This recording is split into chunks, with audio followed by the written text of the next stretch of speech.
Nakausap ko na kasi si Grace. Pumayag na siya na i-donate yung cornea ni Tito Harold dun sa tatay ni Olive. Nakausap ko si Grace at na-convince ko siya na sa tatay niyo lang ibigay yung cornea ng tatay nila. Ano, ready na? Tara. Baka naman pwedeng kami na muna ngayon. Ngayon, nagpapakananay kayo. Michael. Ang tagal niya nawala, tas ngayon... Chang! Itong nakikita mo ngayon, totoo ito! Annalyn, ano nangyayari kay tatay? Annalyn! Sorry po.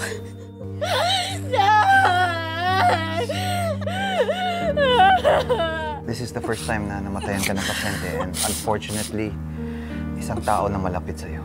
Paano po kaya ako, Dok? Sa tatay ko, paano kaya pag namatay na po siya? Ano kaya yung last words po na makikinig niya? O kung makikita ko pa po ba siya? Gusto mo ba siyang makausap? Sana makilala na po kita.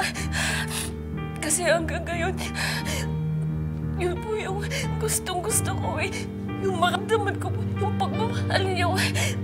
Kulang pa yung tulong na yun sa nagawa ng tatay ko sa tatay mo. Aminin ko nung una, medyo mahirap, lalo na dun sa bunso kong kapatid. Pero buti na lang nakumbinsi siya ni Dr. Annalyn Santos. Doktora Tanyag, bakit mo sinabi sa akin na ikaw yung kumumbinsi sa kanila? Sana nga po kayo na lang yung tatay ko.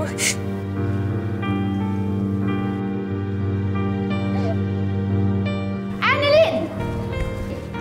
Bitawan mo nga yung daddy ko! Zoe! Huwag mo awayin yung kapatid mo!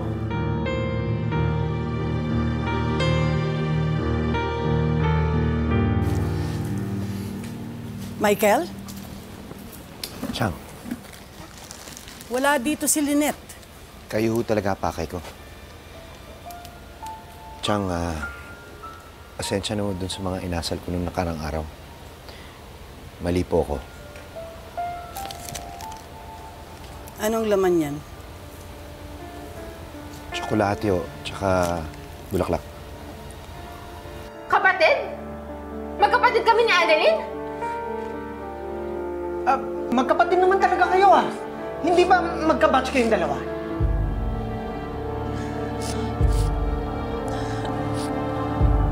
That's right.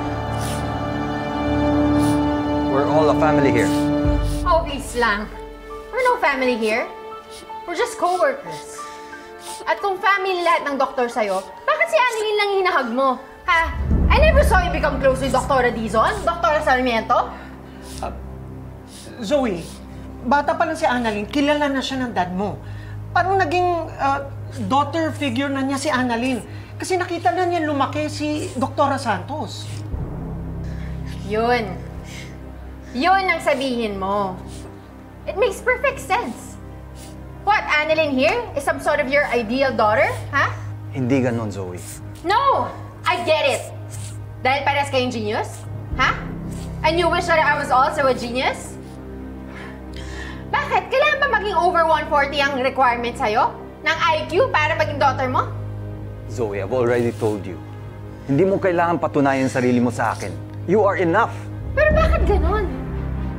How come I always feel na kulang ako sa mga mata mo? Kami ni Mommy, kulang kami sa'yo. Kaya nga ayaw mo na sa kanya, di ba? Pero itong si Annalyn na to, lagi mong kinakampihan. Zoe. No. You know what, Dad? Sanay na ako. At ikaw, Annalyn, hanggat hindi Tanyag ang apelido mo, huwag kang mag-ambisyon na maging anak ng daddy ko.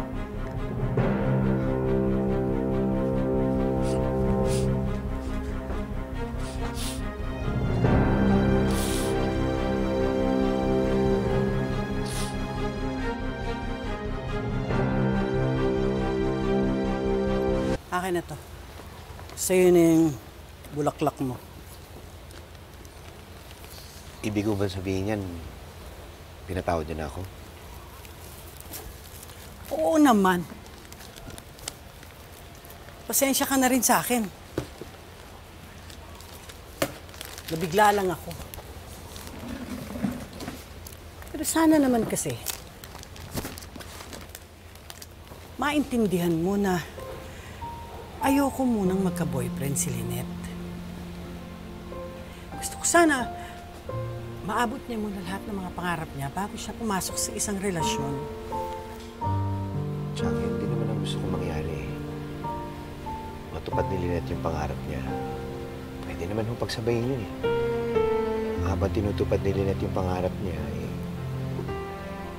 bubuo kami ng isang pamilya. Pero mahirap yun eh. Mahahati ang atensyon niya. Gusto ko, mag-aral siya, yun lang ang gagawin niya, hanggang sa makapagtapos siya.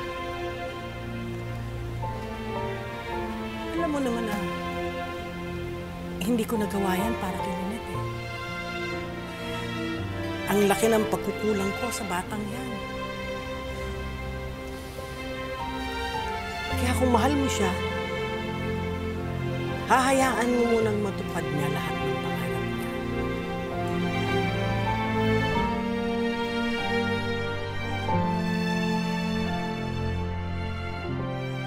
Pare, you really need to be careful.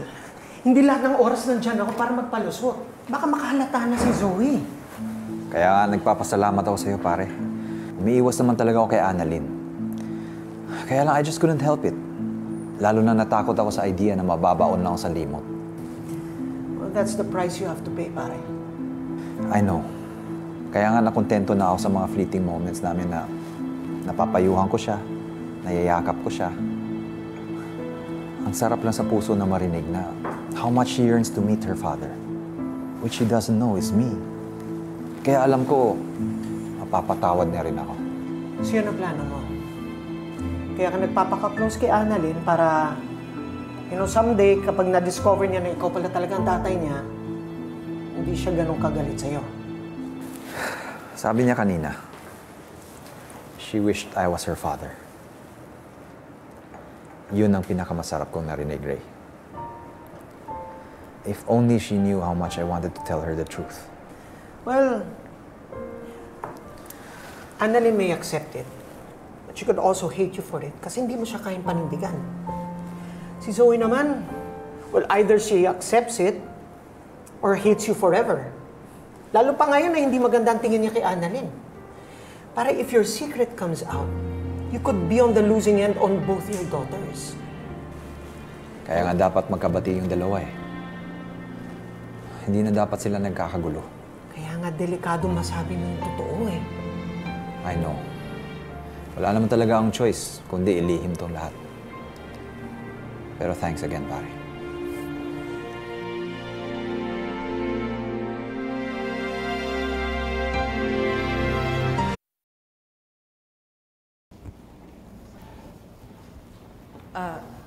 Susunod na ako.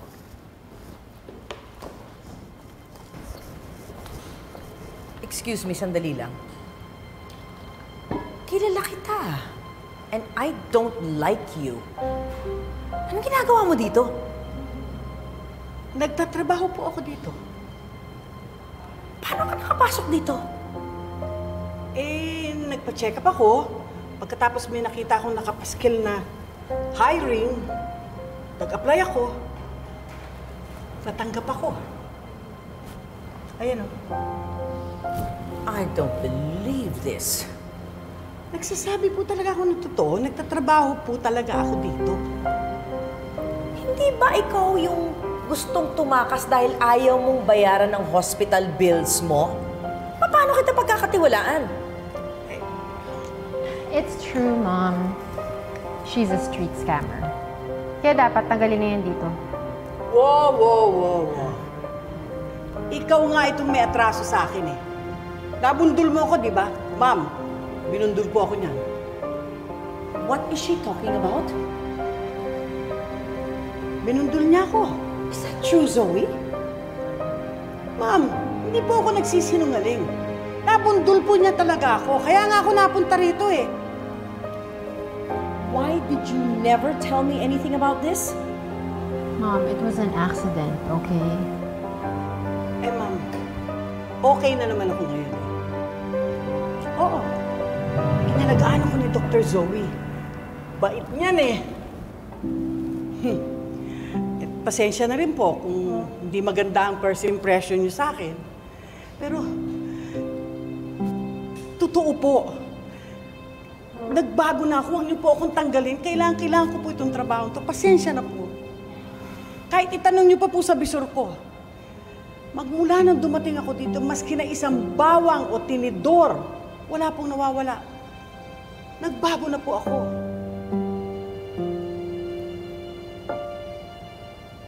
Moira, anong nangyayari dito? Inaaway niyo ba si Aling Susan? Walang nang-aaway sa kanya. Nagtataka lang ako kung paano nakapasok ang isang empleyadong katulad niya na walang background check. That's true, Dad. Bakit ganun? Kung hindi si Annalyn yung kinakampihan mo, ito namang lola niya. That's not the point, Zoe. Sandali lang ho. Kayo pong tiyahin ni Lynette nagtatrabaho dito sa ospital ko. Pero si Lynette mismo ayaw magtrabaho sa akin? Ay, ma'am, mag-aaral na po kasi si Lynette. Para naman, pag nagtapos siya, makapag-asawa siya ng isang katulad ni Dr. Tanyag. What are you talking about? Kasi pag nakapagtapos siya, pwede siyang maghanap ng isang lalaki na nakapag-aral at disente na katulad ni Dr. Tanyag. You wish. Anyway, I do not want to talk about her, Zoe. Let's go. Ma'am. Ibig sabihin po ba, hindi niyo na po ako tatanggalin? Aling Susan, hindi ko kayo tatanggalin dahil naniniwala ako na pwedeng magbagong isang tao. I believe in second chances. Isa lang naman ang kilala kong maramot magbigay ng second chances, lalo na sa akin. Isn't that right, Robert? You really have to say that. Ma'am, nagalit po yata si Doc RJ. Zoe, let's go.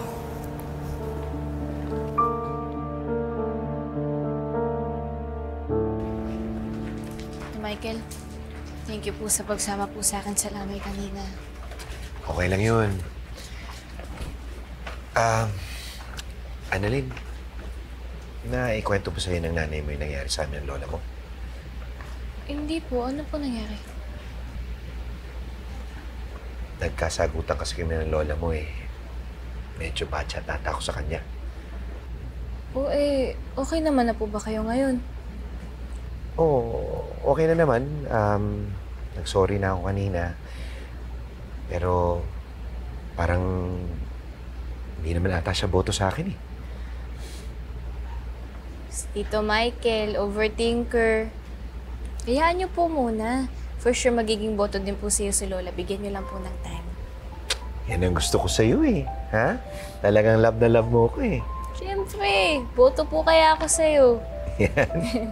Tsaka, eventually po, maboto din sa'yo si Lola at mafo-fall din po sa'yo si Nanay. Got you. Ali, may tanong ako sa'yo. Meron ba natitipuan yung lola mo para kay Lynette? Meron po. Talaga? Sino? Si Doc Tanyag. Joke lang. Si Tito Michael nag-react agad. Alam naman po nating malabo po mangyari yun. Kaya joke-joke lang yun. Tara na po. Sige lang. May kailangan din ako puntahan eh. Good night, anak. Ingat po kayo. Good night, Tito. Thank you po ulit. Ingat po kayo.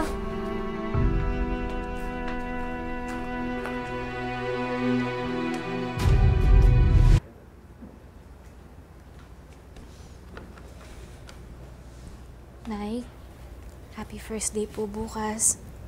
Ano anak? Nag-abala ka pa? Ano naman po, Nay. Biruin niyo po. Unang araw niyo po sa trabaho bilang teacher aide, tapos mag-aaral pa po kayo. Oo, nakaka-proud ka po, Nay. Salamat anak ha. Ang ganda. Salamat. Thank you. Anak, alam mo, kinakabahan nga ako bukas eh. Huwag ka naman po kakabahan eh. Kayang-kaya mo naman po yun. Ikaw pa po ba? Salamat. Ikaw, kamusta? Nabalitaan ko yung nangyari dun sa tatay ni Grace.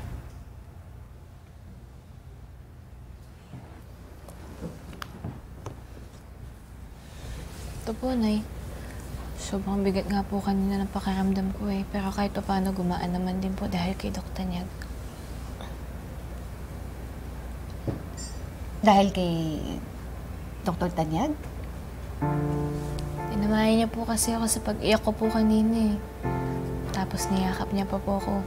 Tapos nagpanggap po siya na tatay ko. Bakit? Sabi niya po sa akin, sabihin ko daw po sa kanya yung mga gusto kong sabihin kay tatay.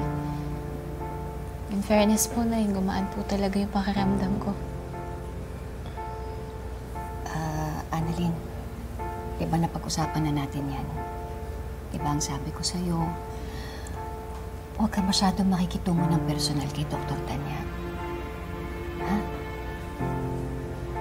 Alam ko naman po yun, Nay, pero kailangan ko din po kasi talaga ng karamay po kanina. Pero last na yun, ha?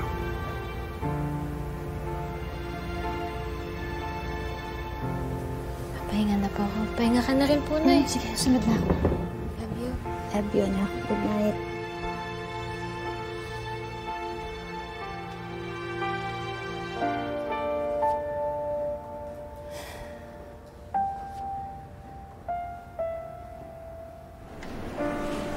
Kamusta ka na, Grace?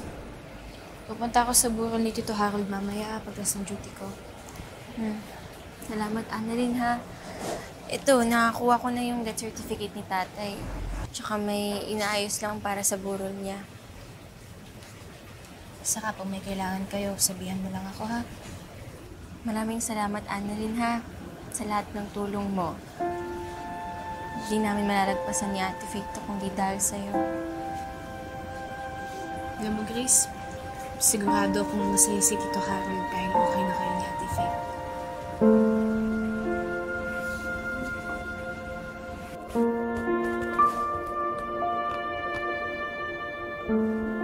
Oh, sige ha, mauna na ako. Nanap na ako ni Ate. Ingat ka! Hi, Doc! Hi, Doc! Ano, Doc? Ready na ba ang iyong swimsuit? Yes! At ang iyong +1. Swims +1? Ano meron? Ha? Hindi mo ba alam? This weekend na yung outing ng GS at saka ng New Research Department. At Doc, kasama kami. Yes, of course! Oo nga, nabanggit nga yan sa akin ni Dr. Niag, kaso nakalimutan ko kasi nasikaso ko si Tito Harold. Well, tamang-tama naman tong outing na to. Tama. Tsaka, Doc, i-ready na ang outfit, ang sunblock, ang confidence. Yes! Ganon. That's also fun, Baka abangan ko Doc. outfit mo, Doc, ha? Oo. Dapat pakila. Ako, Doc, baka naman mag-two-piece. Two-piece? Ikaw, kaya mo. Kakayanin ko.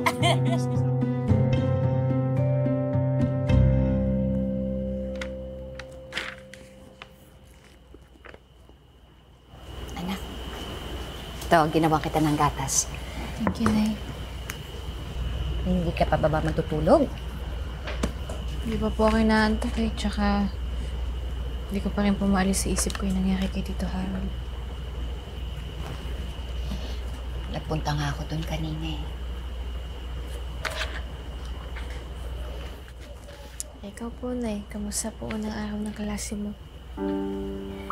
Okay naman. Ang babata ng mga kaklase ko.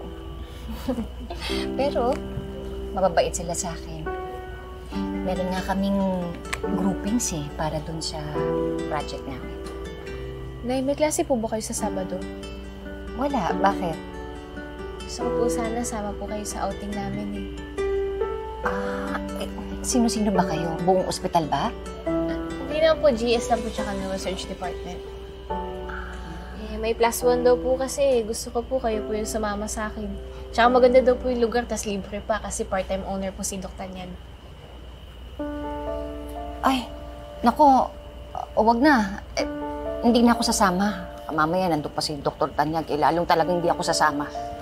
Nay, hindi ko naman po sinabing pupunta po si Dr. Tanyag. Busy po yun. Tsaka parang ilag na ilag po kayo kay Dr. Tanyag ah. Hindi, kasi naisip ko lang yung nangyari dun sa pageant. Kasi diba, nagkasagutan kami ni Ma'am Moira tapos nandun siya. Nakakailang lang. Si Ma'am Moira po, sure po ko hindi po pupunta yun. Tsaka si doktor niya, sabi ko nga po busy po yun. Baka di po pumunta yun. Tara, nanay, please. Sige na. With emoji na nakasmile, tapos may 2 heart sa mata. Sige na nga, nasama na ako. Basta wala si Dr. Tanyag doon, ha? Oh, wala po yun. Busy po yun. Sige.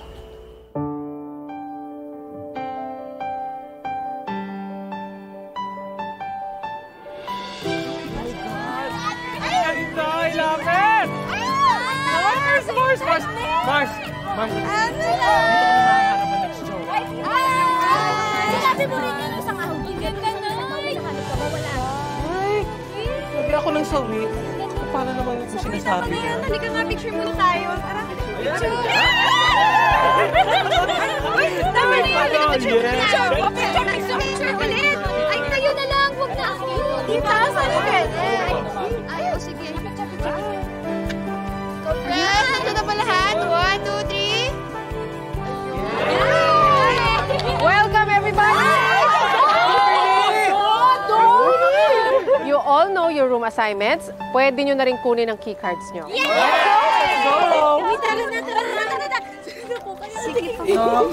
Grabe nga, ang ganda! Parang yung sa mga picture lang. Oo nga, teka muna anak, parang nakakaya kasi parang ikaw lang yung may kasamang nanay. Kakaya Ano naman po, Nay? At saka yung mga nanay po kasi nila, nasa probinsya po yung mga yon. At saka masaya po kung nakasama po kita. Okay? Oo naman po. Anak, ang ganda dito at saka ang laki. No? Ay, kunin natin yung mga gamit natin. Ako na to, anak. Mag-aang lang naman. Dr. Santos, I have your key card. Doc! Ano pong ginagawa niyo dito? Ako ang nag-organize ito. Dok, kala ko po hindi po kayo makakasama. Buti po, sumama po kayo. Thank you po, Dok. Excuse me po, Dr. Santos, may kailangan kang pirmahan.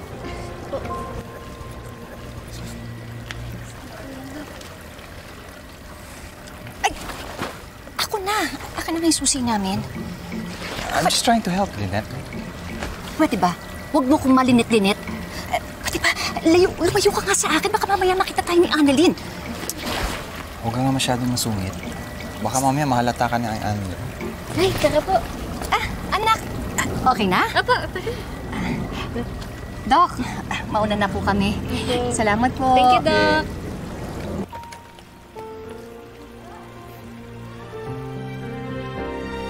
So now I'd like to call on our Miss Apex, my beautiful daughter, Dr. Zoe Tanyag, representing General Surgery.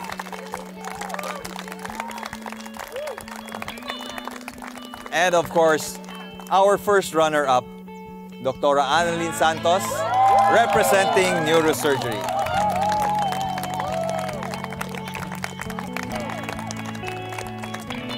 Can you both come up and so that we can take a picture?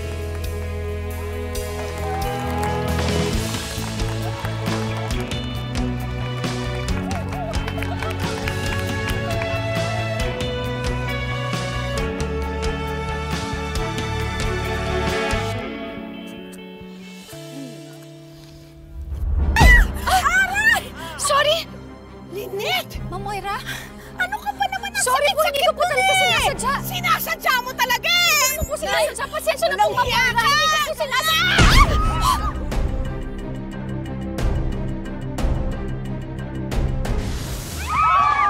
Kunwari ka pa, ayaw mo mag-swimsuit, pero ready ka naman. Kailan ko sinabing ayoko mag-swimsuit? This is a private event. Bakit ka nandito? Wala kang pakialam. Alam mo ikaw, gumagawa ka talaga ng paraan para masolo mo si Lynette, no? Kung yan ang iniisip mo, problema mo na yan. Hi, ma'am. May nagpapabigay po sa inyo. For me?